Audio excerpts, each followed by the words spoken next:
Hi, everyone. Welcome to our freelancer seminars slash cyberlancers webinar series that we're having. Kind of doing this a little bit different, going to break this up into little bite-sized pieces and have a few different things that we want to discuss. But start off with some introductions. I'm Jeff. I'm Kevin. This is Kevin. Just tell you a little bit about myself. I'm Jeff Love. I'm the president of Cyberlancers. So I started with computers when I was 7, writing games for the Commodore 64. So found out at that time I didn't have the money for games and there weren't a whole lot. So I found books and learned to basically program on my own. I currently live in Florida, even though right now I'm here in Colorado with Kevin. But I have 4 kids. For me, I enjoy spending time at Disney World, going on cruises. My favorite type of vacation actually is being on a cruise ship, working. Most people don't believe me, but I enjoy working, but being on a cruise ship and having a nice fruity drink in my hand, just listening to the music, having the ocean breeze. It's a great opportunity. My work history. So I graduated with a political science degree. I was actually doing computer science, but got tired of the math. So went and graduated with something I enjoyed, which was political science with an emphasis in national security. So really enjoyed all the spy stuff. But once I graduated, I found it was tough to get a software development job without a computer science degree. So I started in customer support for a dental software company, but proved to them that I knew what I was doing in software. And so they put me into a development position. Stayed there for about 7 years and then realized, you know what, they weren't treating me the way I felt I should be treated. There's this whole concept of horizontal lateral movement in salary where I was making the same salary as a developer as I was as a customer support technician, and other developers were making 3 times as much as me and they refused to give me a raise. So decided I had to leave that company. Left there, did a little bit of job hopping, worked for a startup company where met Kevin here. That company kind of went under. And so I left that company, did some freelance work, transitioned from freelance work to working for a digital agency where I met up with Kevin again. I was hoping that I would be able to have the same kind of freedom that I did as a freelancer, but have the safety of being full-time. Unfortunately, that didn't go very well and kind of left there and started Cyberlancers. We got Kevin. Oh, I'll have to read off your notes there. We can edit that in post too. Hi, I'm Kevin, as Jeff has mentioned. I'm the VP of operations here at Cyberlancers and Also our visionary. And our visionary. Yep. That's a good one. Like Jeff, I think one of the reasons Jeff and I actually became business partners, I grew up on a Commodore 64 as well and wrote my first video game when I was about 12.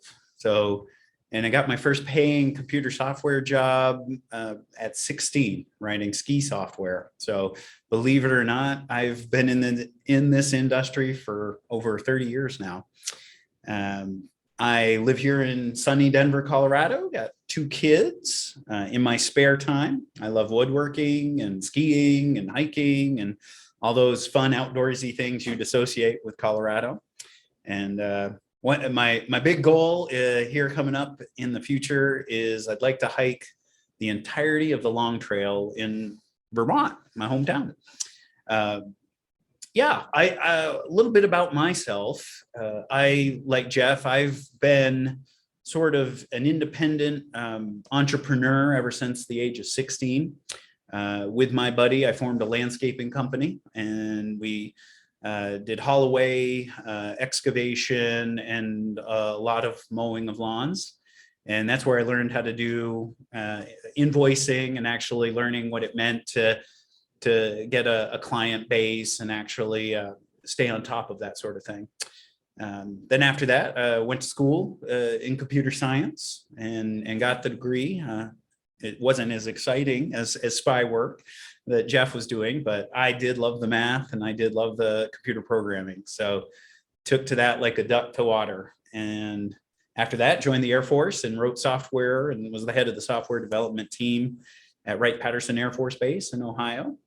And then after that, started my very first company with a former business partner doing internet and websites, and then kind of bounced around and met Jeff a couple times, as he had mentioned before. So worked at a startup doing charity software, then worked for a digital agency here in Denver, and then finally found what I think we've always been striving for at Cyberlancers.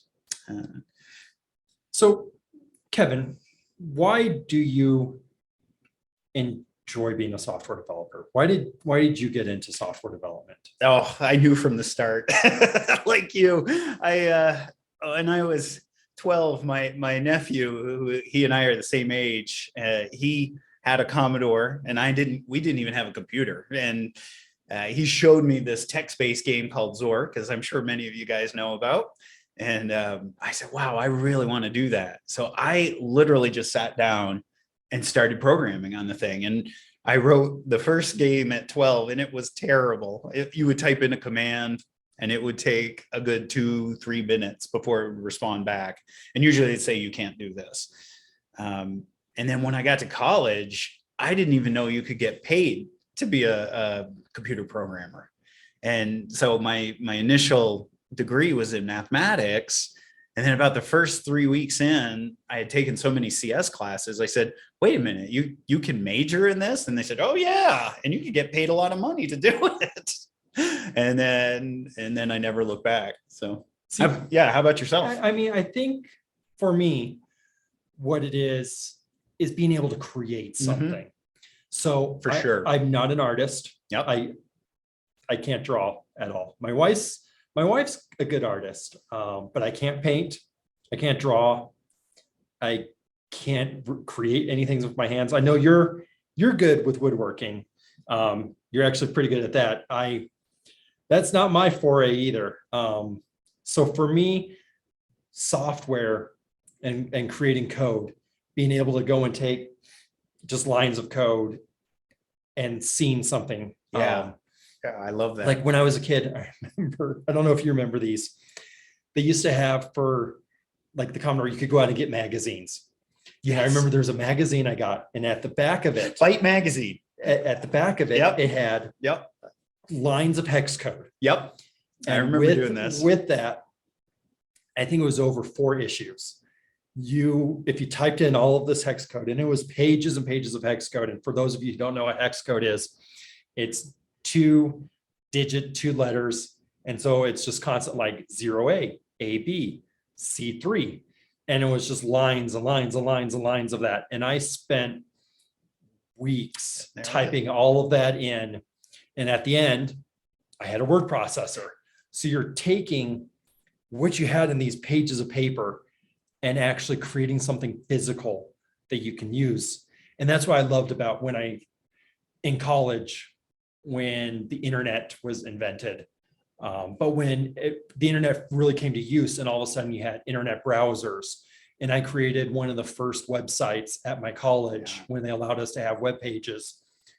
And I just remember being able to go and type in code and then having a web page, and just how amazing it was. And this was now something I could create that web page and I could share it with others. Yeah. And you could kind of show off your own work. And that's what I love about the job that we have now. Yeah. Especially like when I worked on the Tervis Tumblr website, when I was able to go and create this e-commerce site for them. And it was something that I could go and show off to other people, and I could show off to my friends and say, hey, have you been to that website? Oh yeah, I have. I created that. This is something I did. And it outlives you. It's something you're so right. It's something you can have a passion about creating that survives you. Yeah. Yeah. Unfortunately, we don't get to send our names to it like artists do usually, but I mean, we've said we're not in it for the accolades. We're in it to create something and to really enjoy it. And so that's why I'm here as a software developer. Oh, I love it. Yeah. And I was so fortunate to find it early on in age, because like you, it was the passion, it was creating that was exciting about it. And as a result, I felt like I never really worked a day in my life. I would always be excited to come to work. Now the meetings are getting a little tough, but the actual creating code, so fun. And then I'll say today, what I still love about that is the problem solving. Like how fun Definitely is it to come in and we're fortunate enough, some companies have started to take us up on this offer to bring us in when, you know, there's a mystery, there's an issue to solve, and you know you can solve it using technology. And it's like solving a mystery. That's one of the things, I'm glad you brought that up. That's one of the things I love too. And when I got into political science and into intelligence and doing that research, finding out stuff, and it's a lot of detective work. Yeah. And so there's people who they like the creation aspect of the software development, which said that's why I enjoy doing, but I also enjoy getting a tough problem. Like we had this for one of our clients where their website would just crash every time that they went and released new products. And so they couldn't figure it out. So they called me and Kevin out to go help them solve this problem.